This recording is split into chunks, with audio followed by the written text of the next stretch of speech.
Os irmãos vão perguntar o que é que eu trago aqui. Decidi trazer a casa do meu irmão atrás. Espero não partir nada.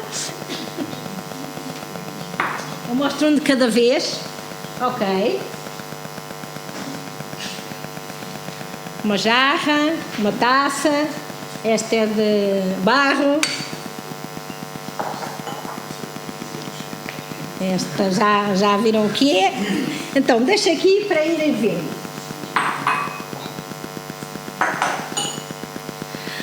Ok, gostava de pedir aos irmãos, e eu ia pedir ajuda, se alguém pode ajudar-me, porque já me ouviram muito tempo, para deixarem de ouvir a minha voz e ouvirem outra.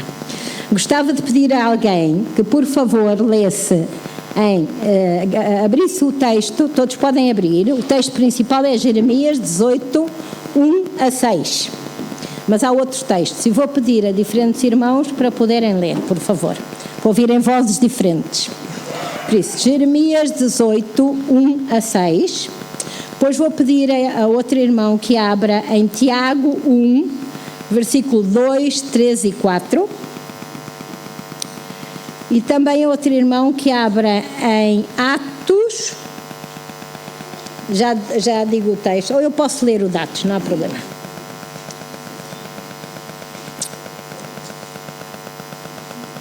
Por isso, Jeremias 18, 1-6, Tiago 1, 2, 3 e 4. Algum irmão pode ler forte, por favor, ou com o microfone. O pastor que está aqui, ou outra pessoa ao lado, quem quer que seja. Outra pessoa, como quer. Palavra do Senhor que veio a Jeremias dizendo: levanta-te e desce à casa do oleiro, e lá te farei ouvir as minhas palavras. E desci à casa do oleiro, e eis que ele estava fazendo a sua obra sobre as rodas. Como o vaso que ele fazia de barro se quebrou na mão do oleiro, tornou a fazer dele outro vaso, conforme o que pareceu bem aos seus olhos. Então veio a mim a palavra do Senhor dizendo: não poderei eu fazer de vós como fez este oleiro, ó casa de Israel?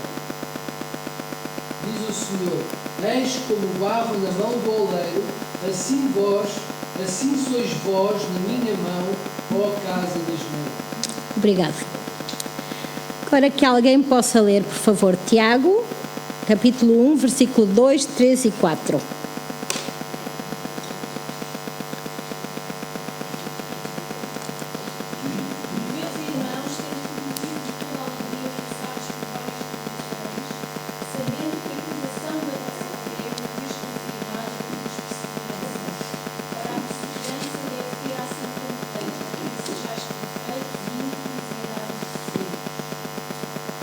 Obrigada. E eu vou ler, os irmãos já conhecem o texto, não vou ler todo, também por tempo, mas vou ler 2 ou 3 versículos de Atos, e os irmãos conhecem claramente sobre a conversão de Saulo e a visita de Ananias. O versículo, capítulo 9 de Atos, e vou ler o versículo 7, 8 e 9, não necessitam abrir. Diz assim: os seus companheiros de viagem pararam emudecidos, ouvindo a voz, não vendo contudo ninguém. Então se levantou Saulo da terra e, abrindo os olhos, nada podia ver. E guiando-o pela mão, levaram-no para Damasco. Esteve 3 dias sem ver, durante os quais nada comeu nem bebeu. Depois Deus dá uma visão a Ananias. E diz, então o Senhor, no versículo 11... no capítulo 9, diz assim: então o Senhor lhe ordenou: dispõe-te e vai à rua que se chama Direita, e na casa de Judas procura por Saulo, apelidado de Tarso, pois ele está orando.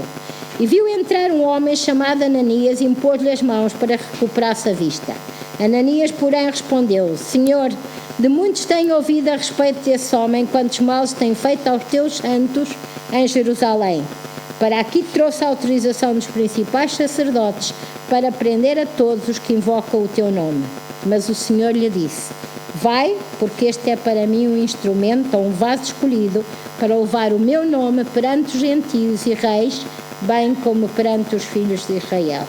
E no versículo 17 diz assim: então Ananias foi, e entrando na casa, impôs sobre ele as mãos, dizendo: Saulo, o Senhor me enviou, a saber, o próprio Jesus que te apareceu no caminho por onde vinhas, para que recuperes a vista e fiques cheio do Espírito Santo. E aqui quero salientar exatamente o versículo 15. Mas o Senhor lhe disse: vai, porque este é para mim um vaso escolhido para levar o meu nome aos gentios e reis, como perante os filhos de Israel. Valor verdadeiro. Há vasos, como os irmãos puderam ver, e conhecem muitos outros, há vasos de muitos tipos, com diferentes utilidades. Barro, porcelana, vidro, cristal, têm diferentes matéria e diferentes utilidades. Uns aparentemente muito bonitos e valiosos, outros aparentemente não tão bonitos, mas pelo que podemos ver aqui, vamos ver, são valiosos também. Mas imaginem se todos servissem apenas para enfeitar. Quantos problemas teríamos? Que bom que cada um tem uma utilidade diferente e específica.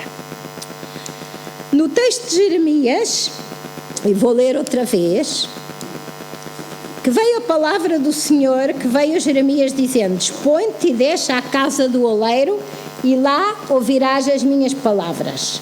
A tarefa do oleiro. Muitos de nós penso que já tivemos a oportunidade de ver um oleiro a trabalhar.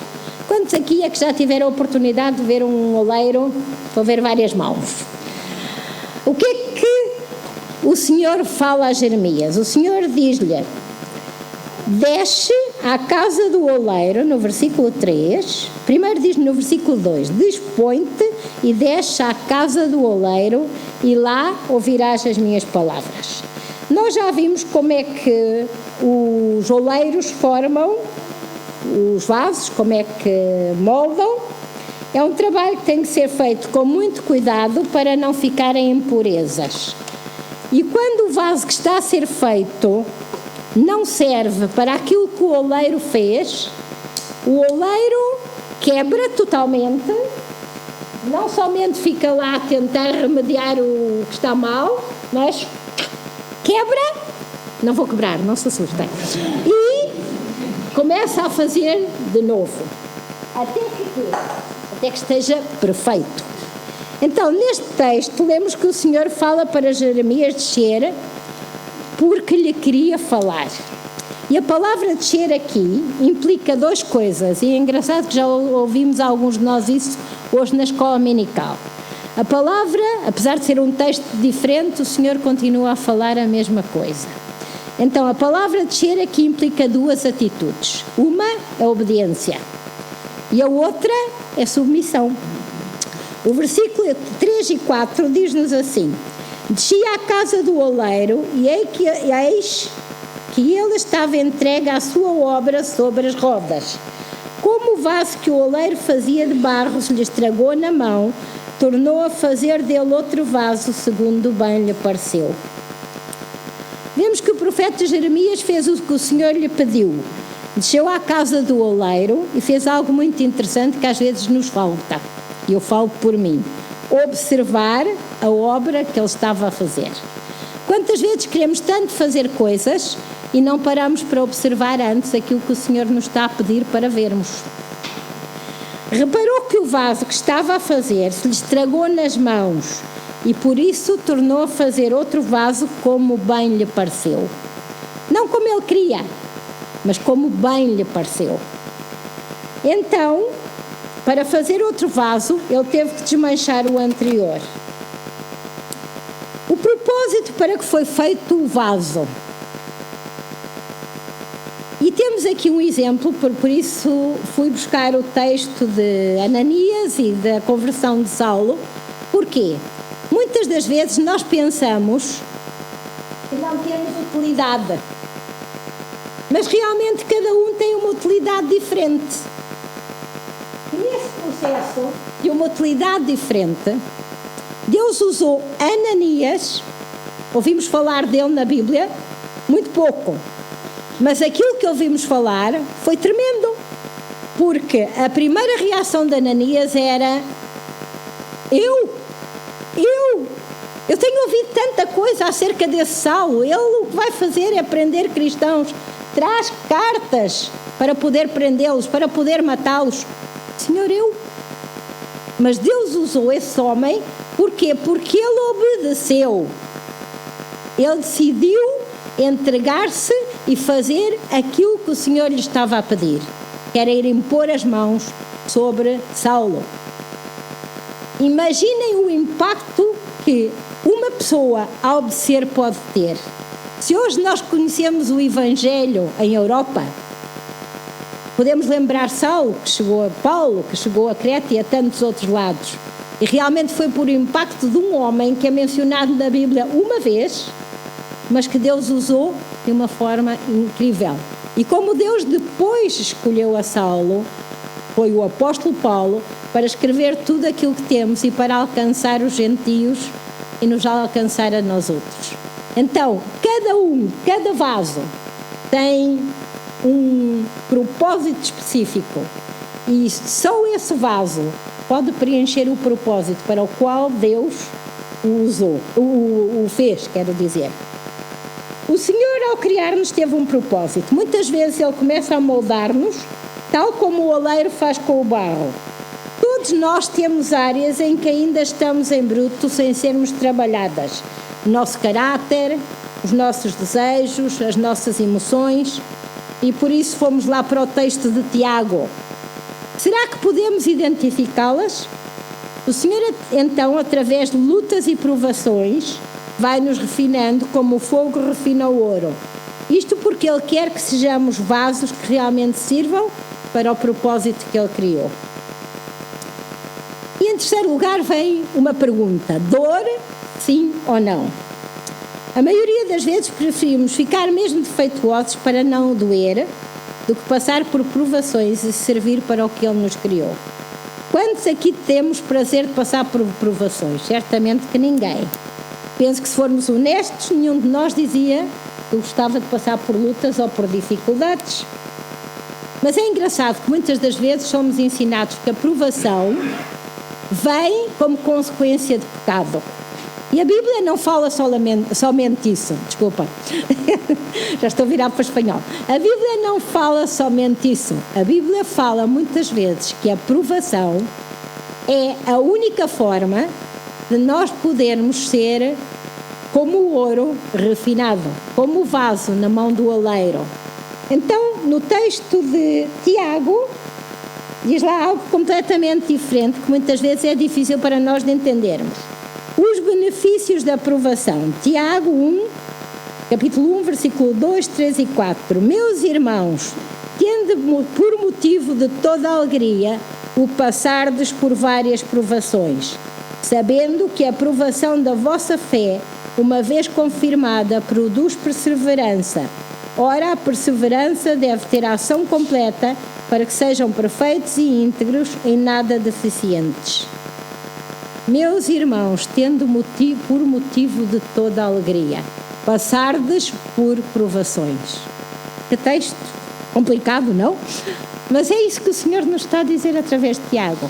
Realmente essas provações, as dificuldades que passamos, a maioria das vezes, são exatamente para tirar os defeitos que o nosso vaso tem e para permitir que o nosso vaso seja realmente perfeito.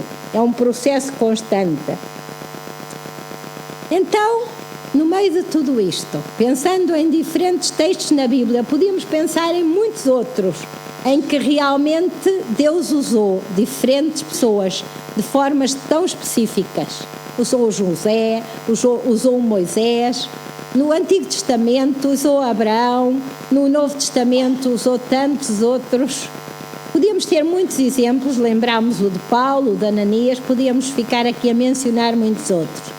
Mas realmente aquilo que o Senhor quer tratar nas nossas vidas é que o vaso que Ele está a fazer, Ele não somente... desculpem, perdi a palavra. Ele não somente põe pedaços, Ele não une pedaços. Ele não quebra e depois vai unir. Ele quebra para começar de novo, para ficar perfeito. Ele não se contenta com remendos, era a palavra que eu estava a buscar. Ele não se contenta com remendos, ele contenta-se com a perfeição. E nessa perfeição, realmente só Ele pode e quer trabalhar dia a dia nas nossas vidas.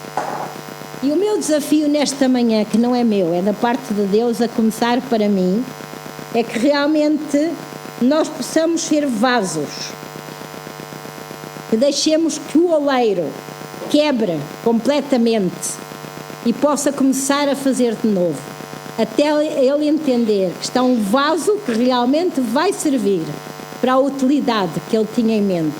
Que o Senhor possa quebrar a nossa vida quantas vezes forem necessárias. E isso acontece dia a dia. Dia a dia temos coisas nas nossas vidas que realmente o Senhor precisa voltar a quebrar e voltar a fazer de novo.